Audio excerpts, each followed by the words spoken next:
रहा है झंडा अपने वीरों का बलिदान, आज हिंद के लिए चलो कर दे जीवन कुर्बान।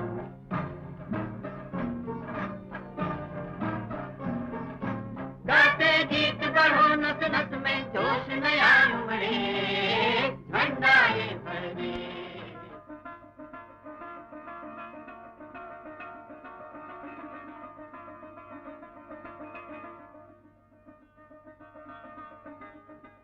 The 1927 Madras session of the Congress was memorable. Jawaharlal Nehru's resolution declaring the goal of the Indian people to be complete independence was passed.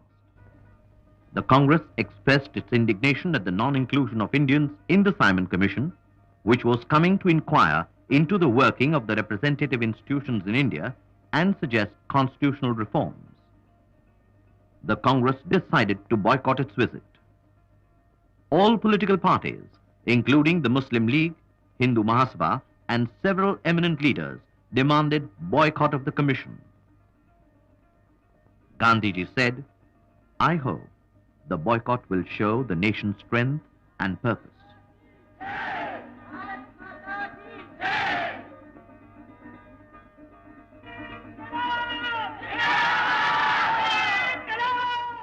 The freedom struggle was gaining momentum. The Indian people were moving towards their goal of complete independence, Poorna Swaraj.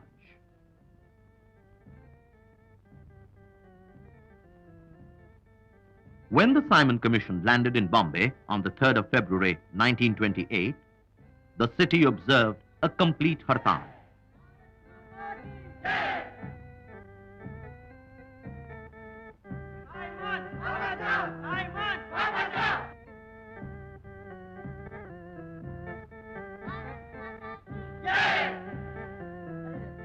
Police resorted to repressive measures.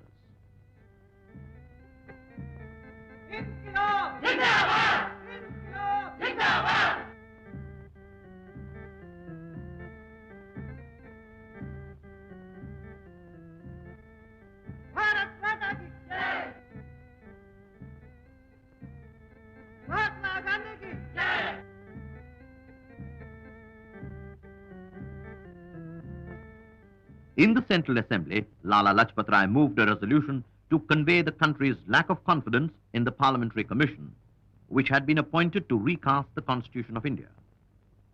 The resolution was supported by Motilal Nehru, Muhammad Ali Jinnah, and Malviya. It was carried by 68 to 62 votes.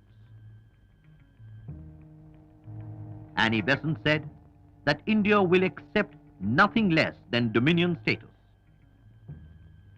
British officials received the commission with garlands and bouquets, and the people of India greeted them with boycott and banners.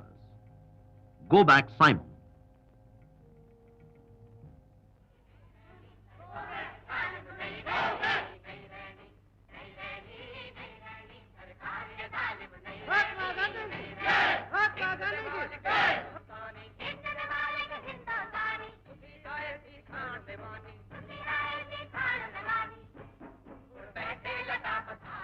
On the 3rd of October, 1928, the Lion of Punjab, Lala Lajpat Rai, was leading a demonstration against the Simon Commission at Lahore railway station. The police assaulted the peaceful demonstrators and Lalaji was hit on the chest. Lajpat Rai succumbed to his injuries on the 17th of November, 1928. With the death of Lalaji, boycott of Simon Commission was intensified. In Lucknow, Jawaharlal Nehru and Govind Vallabh Pant were beaten by the police. At Lahore, Bhagat Singh killed Saunders, the police officer responsible for Lajpat Rai's death. According to a telegram sent to the Viceroy, the youth responsible for the killing escaped through the DAV college and their identity was not established.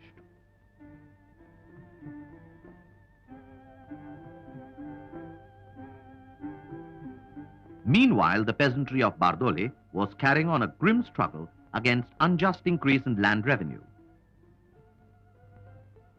The Bardoli Satyagraha, led by Sardar Vallabhbhai Patel, was a triumph for the Indian farmers.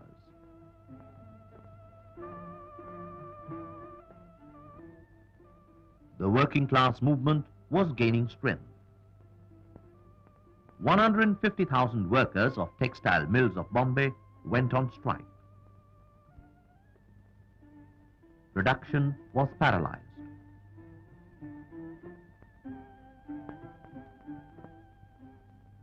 The Secretary of State, Lord Birkenhead, had said in the House of Lords that since no constitution framed by the British could be acceptable to the Indians, let them put forward their own suggestions. The Indian leaders took up the challenge and set up a committee under the chairmanship of Motilal Nehru to lay down the principles of a constitution for India which would be acceptable to all. The committee submitted its report on the 10th of August 1928 when the Simon Commission was still in India. It was considered and adopted by the All-Party Conference at Lucknow in August the same year. The conference was in favor of dominion status. Subhash Chandra Bose and Jawaharlal Nehru opposed it as they wanted nothing short of complete independence. The constitution provided for a federal system of government with residuary powers vested in the center. It was agreed that there shall be a joint mixed voters throughout India for the House of Representatives and provincial legislatures. There shall be no reservation of seats for the House of Representatives except for Muslims in provinces where they are in a minority and for non-Muslims in the northwest frontier province. Many Muslim leaders, Dr. M.A. Ansari, Sir Ali Imam, the Raja of Mahmudabad, and others approved of the draft constitution. The Muslim League and a section of the Khilafat Committee, led by Muhammad Ali Jinnah, refused to accept the communal settlement, and his 14-point amendment demanded that Muslims should have one-third representation at the center. In Punjab and Bengal, Muslims should have representation on population basis, and the residuary powers should be vested in the provinces and not in the center. When this amendment was lost, Jinnah left the convention in protest. The freedom struggle continued unaffected. Motilal Nehru was elected the president of the 1928 session of the Congress to be held at Calcutta. Subhash Bose wrote to him, "Dear Panditji, I cannot tell you how disappointed the whole of Bengal will feel if for any reason you decline the Congress presidentship." The people of Calcutta gave a massive ovation to the presidential procession of Motilal Nehru.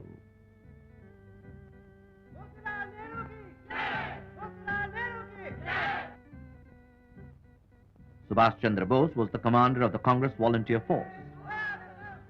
He said, "Give me blood, and I promise you freedom." Condemning the Simon Commission's visit, Motilal Nehru asked, how would any Englishman like his house to be broken into and his guests treated with a sound thrashing?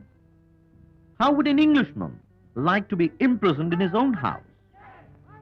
In conclusion, he said, our destination is freedom, the form and extent of which will depend on the time and the circumstances under which it comes. When Nehru's report on the Constitution came up for discussion, moderate leaders wanted to settle for dominion status. But young congressmen led by Jawaharlal Nehru and Subhash Chandra Bose demanded complete independence with immediate effect. Crisis was averted by a compromise resolution moved by Gandhiji which said, if the Constitution recommended by the Congress is not accepted by the British government in its entirety on or before 31st December 1929, the Congress would organize a campaign of non-violent non-cooperation. The Congress also asked the rulers of princely states to introduce responsible government based on representative institutions. A committee on boycott of foreign clothes was set up under Gandhiji. C. Rajagopalachari headed the Prohibition Committee and also edited a quarterly magazine, Prohibition. Jamnalal Bajaj was secretary of Anti-Untouchability Committee. Jamnalal threw open the doors of Lakshmi Narayan Temple at Wardha to the scheduled caste, the Harijans, as Gandhiji used to call them affectionately. Many well-known temples also opened their doors to them. They were admitted to national schools and colleges. The scheduled castes were allowed to draw drinking water from the common wells.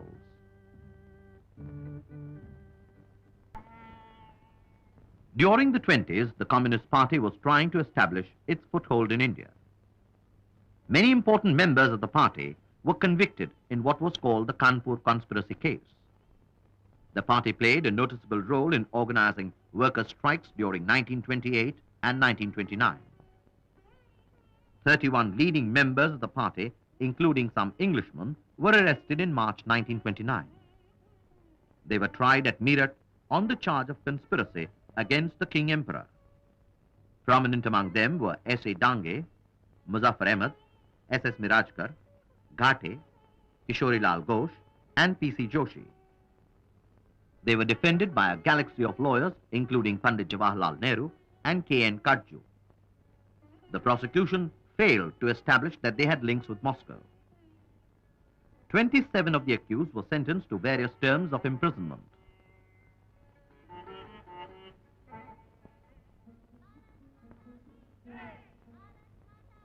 Even after the departure of the Simon Commission, the non-cooperation movement continued.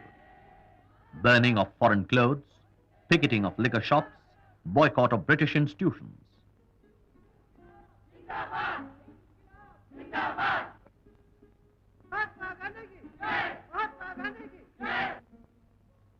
Gandhiji was arrested in Calcutta and fined 1 rupee.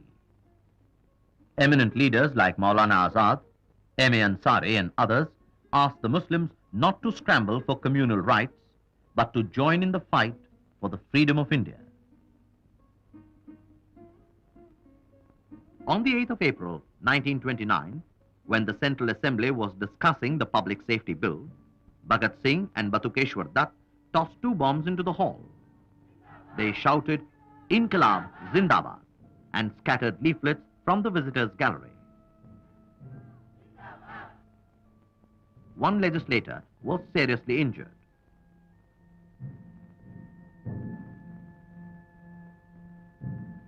The 2 revolutionaries were arrested and taken to Lahore. Bhagat Singh was charge-sheeted for sedition and implicated in the murder of Saunders. In what came to be known as the Lahore conspiracy case, Bhagat Singh was tried along with Sukhdev, Rajguru and Jatin Das. They protested against inhuman treatment of political prisoners and went on hunger strike.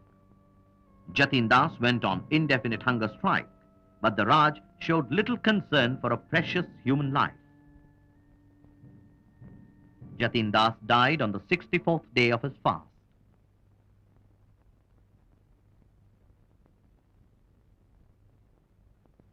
The body of Jatin Das was taken to Calcutta, where Subhash Chandra Bose personally supervised his funeral.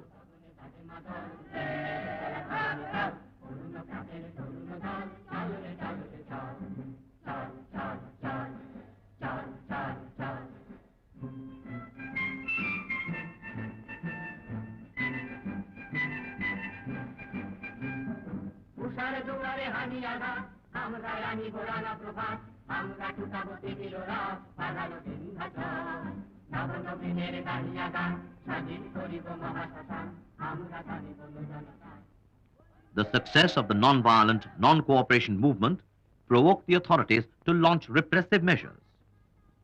Volunteers collecting funds for the defense of under-trial prisoners were arrested and beaten by the police.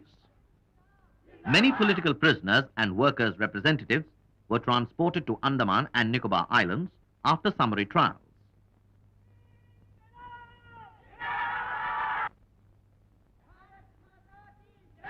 The government soon realized that repressive laws could not keep the people in bondage forever. The British Prime Minister was contemplating calling Indian representatives to a roundtable conference. Lord Irwin invited Motilal Nehru and Gandhiji for a meeting on the 23rd of December 1929 to discuss the political situation in the country. The Viceroy was returning from a tour of South India.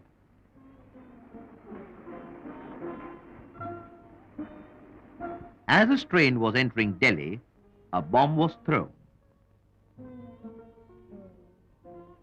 Lord Irwin had a narrow escape.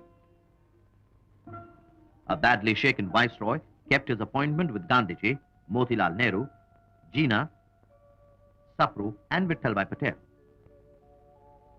Gandhiji wanted to know whether the Round Table Conference would be held to prepare a draft constitution for grant of dominion status to India, including the right to secede from the empire.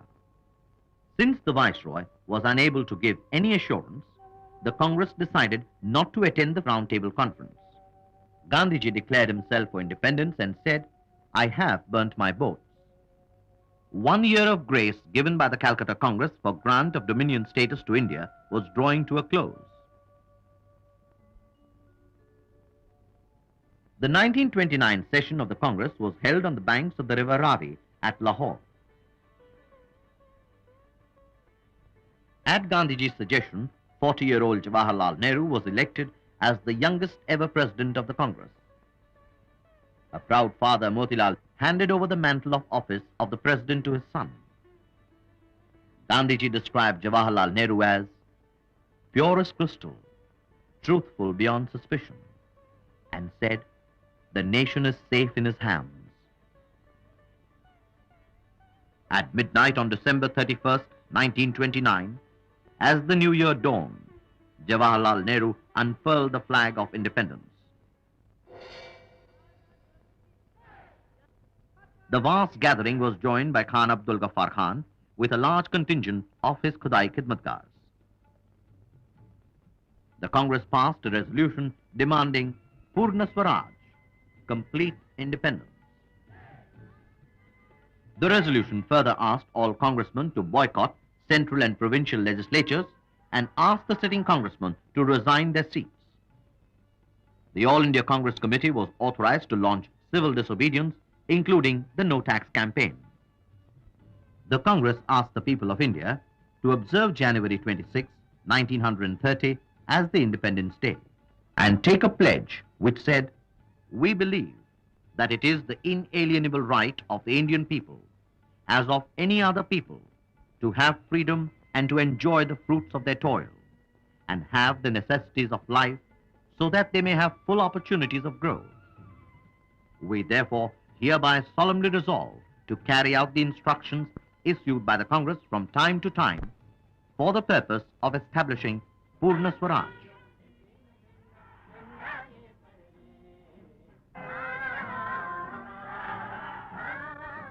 The young Congress president electrified the people into action.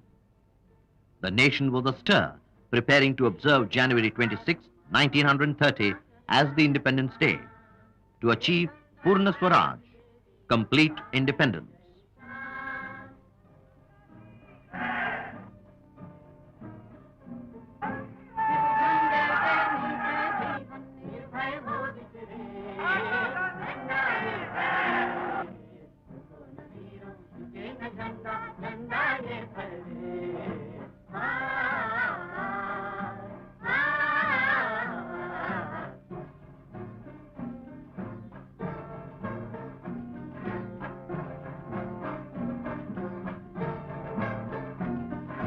मार रहा है झंडा अपने वीरों का बलिदान, आज हिंद के लिए चलो कर दे जीवन कुर्बान।